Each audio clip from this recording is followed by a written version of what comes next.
আর এই প্রশ্নটা কয়েকদিন আগে আমাকে করা হয়েছিল স্টার নিউজ চ্যানেলের একটা সাক্ষাৎকারে।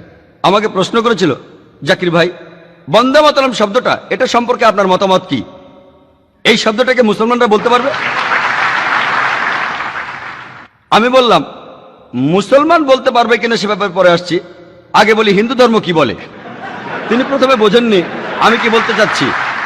আমি বললাম, বেদের পণ্ডিতরাও বলবেন, বেদে বলা আছে যে স্রষ্টার কোনো প্রতিমা নেই। তাই আপনি যখন বলছেন বন্দে মাতরম, অর্থাৎ এই দেশ আপনার মা, তাকে স্রষ্টা বলছেন। এখানে পণ্ডিত লোক, আমি সাধারণ মানুষের কথা বলছি না যারা ধর্মগ্রন্থ সম্পর্কে বেশি কিছু জানেন না, তবে পণ্ডিত কাউকে জিজ্ঞাসা করেন, তিনি বলবেন বন্দে মাতরম আর বেদের কথা পরস্পর বিরোধী। কারণ বন্দে মাতরম কম করে হলো 3 জায়গায় বলছে, আমি তোমার সামনে নতজানু হই,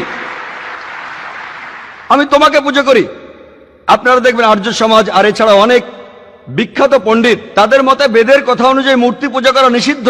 আপনারা দেখবেন ভগবত গীতার 7ম অধ্যায়ের 20 অনুচ্ছেদে আছে মূর্তি পূজা করা সম্পূর্ণ নিষেধ। তাই হিন্দু ধর্মগ্রন্থগুলো দেখলে বুঝতে পারবেন দুর্ভাগ্যক্রমে হিন্দুরা এখন প্যান্থেইজমে বিশ্বাস করে। তবে বেদ কিন্তু বলছে একজন স্রষ্টার কথা। এছাড়াও বন্দে মাতরম, আমি তোমার সামনে নতজন হয়ে পুজো করছি, একটু আগে যে উপনিষদ থেকে উদ্ধৃতি দিলাম তার বিরুদ্ধে যায়। ইসলাম ধর্ম অনুযায়ী 12টা লাইনে আমাদের আপত্তি আছে। 3 বার বলা হয়েছে বন্দে মাতরম, যার অর্থ তোমার সামনে নতজন হই। 3 বার বলা হয়েছে এই দেশ আমার মা।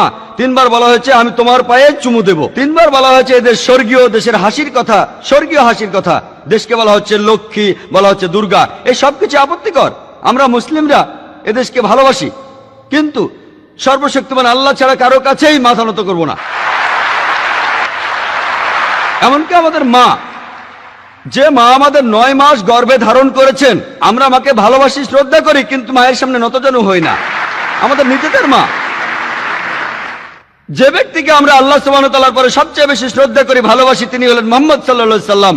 এমনকি আমরা সেই প্রিয় নবীজির সামনেও নতজানু হই না। বন্দে মাতরম এই গানটা গাওয়ার কি আসলেই কোনো প্রয়োজন আছে? এটা পলিটিক্যাল গেম।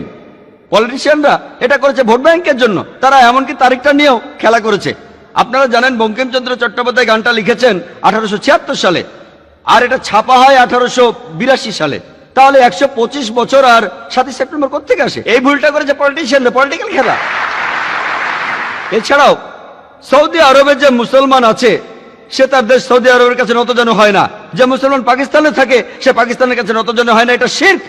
তাই যদি বলেন ইন্ডিয়ার মুসলমানরা দেশপ্রেমিক না, এটা আমাদের ধর্ম। আমাদের সৃষ্টিকর্তা আল্লাহ তাআলা এই দেশকে অনেক উন্নতি দিয়েছেন। আমরাও দেশকে ভালোবাসি। যখন প্রয়োজন হবে সত্যের জন্য আমরা জীবন দিতে রাজি আছি, কিন্তু আমরা আল্লাহ ছাড়া কারো সামনে নতজানু হব না।